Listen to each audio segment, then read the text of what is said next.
The NBA draft is Thursday night. Hi, I'm Dave Morris, joined by the Oklahoman's Darnell Mayberry. Oklahoma City basketball fans will be paying attention to the Sonics draft choices, as that franchise is destined for the Ford Center sooner or later. Darnell, first question. What are the chances the Sonics land former Kansas State star Michael Beasley Thursday night? 2 weeks ago, I would have said no shot. The Sonics had no shot at Michael Beasley. All of a sudden, Pat Riley, the president down in Miami, is suddenly not interested in Michael Beasley. Just a few months back, Michael Beasley was the #1 overall pick. He was the consensus #1 pick. And now he's got questions about his maturity, his character issues, whether or not he's ready to become an NBA player. So Pat Riley... And reports are saying Riley didn't like Beasley's attitude, right? It's his attitude that I think that Pat Riley questions most. He sort of likes O.J. Mayo a lot better than Michael Beasley. And if that's the case, then the Sonics have a very good chance of getting Michael Beasley. It all depends. How does that scenario work? Miami's got what, the #2 pick? Miami's got #2, the Sonics have #4. It all depends on what Minnesota does with that #3 pick. If they go for Stanford's center, Brook Lopez, then Seattle can take O.J. Mayo, and then we can see a trade happen. All right, second question. Who's the best fit for the Sonics if they do keep the #4 pick? I think you have to look at a guy named Bayless out of Arizona. He's a combo guard. He's more of a scorer than a true point guard, meaning he's not going to look to set up his teammates as much as he is looking for his own offense and scoring the basketball himself. He's a good fit because Kevin Durant needs another scorer alongside him. Take the heat off of him. Take some heat off of him. Take some heat off of Jeff Green. Bayless can be that guy, and he's going to mature and develop his point guard skills and his setup ability. You mentioned Minnesota. My third question for you is, can the Sonics afford to take a chance on the Stanford center, Brook Lopez, who would be their 4th center taken in the past 5 drafts? Well, I talked to Sam Presti, the Sonics GM, just yesterday, and he told me, you have to evaluate these drafts differently. Each draft is different. And Sam Presti, to his credit, was not on the regime that took those 3 big men, Robert Swift, Johan Petro, and Mohamed Sene.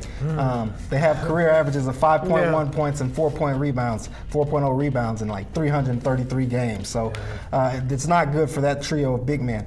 Brook Lopez is an enticing prospect. He's a true 7-footer. He blocks shots, he rebounds, he can defend, and he can score. I mean, he can do it all on the court. There are questions about his athleticism and whether or not he can really is mobile enough to make it on the NBA level and what kind of upside he has. But I really think that he's a good prospect, and he could be a cornerstone for that front line in the Sonics for years to come. Might not be that athletic, but 7 feet tall is 7 feet tall. Right.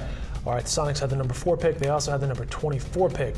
Who would be available at that point? Well, you have to look at guys. I mean, you have sort of, proven college players at the 24th pick. Ryan Anderson out of Cal. He's a 6'10", 6'11", sort of small forward, power forward, Dirk Nowitzki type.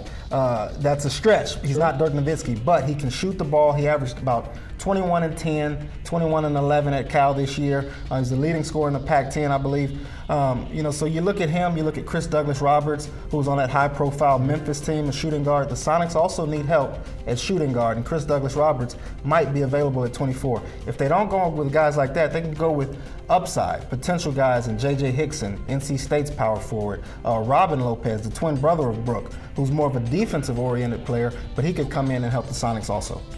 So what do they do with their 4 second-round selections? It's not like the Sonics are just, hurting for 6 draft of picks. them, right? Yeah. Well, I don't think. I'd be shocked if the Sonics kept all 4 second-round draft picks tomorrow night. I think they would do some wheeling. That's a lot. Last year they had, I think, the 30th and the 35th, 2 of the top 5. And they traded both of them away. One was Glenn Big Baby Davis, who ended up being a pretty big contributor with Boston, and then Carl Landry, who was a good contributor with Houston. So if they traded those 2, then I wouldn't be surprised if they traded for at least 3 of the 4 this year, because they're a lot lower, 46, 50, and 56. The highest is, I think, 32nd. So you might see them hang on to that or package that with another trade. All right. Let's just wrap this up. Best case scenario for the Sonics tomorrow night. I think the best case is Michael Beasley. If you get your hands on Michael Beasley and pair him with Kevin Durant, that gives you 2 big-time scorers. And Kevin Durant can score inside and outside, and so can Beasley. I think they could play well off each other. They're good friends. They're great friends. They grew up together in that D.C. area, and they really like each other. I think that'd be your tandem for years to come. Plus, from the owner's perspective, that probably fills some seats right there. Oh, yeah. 2 pretty big names. Darnell Mayberry, thanks for your time. More coverage in tomorrow's Oklahoman and the Thursday Oklahoman. Also read Darnell's blog on newsok.com. Just look for the NBA and OKC blog.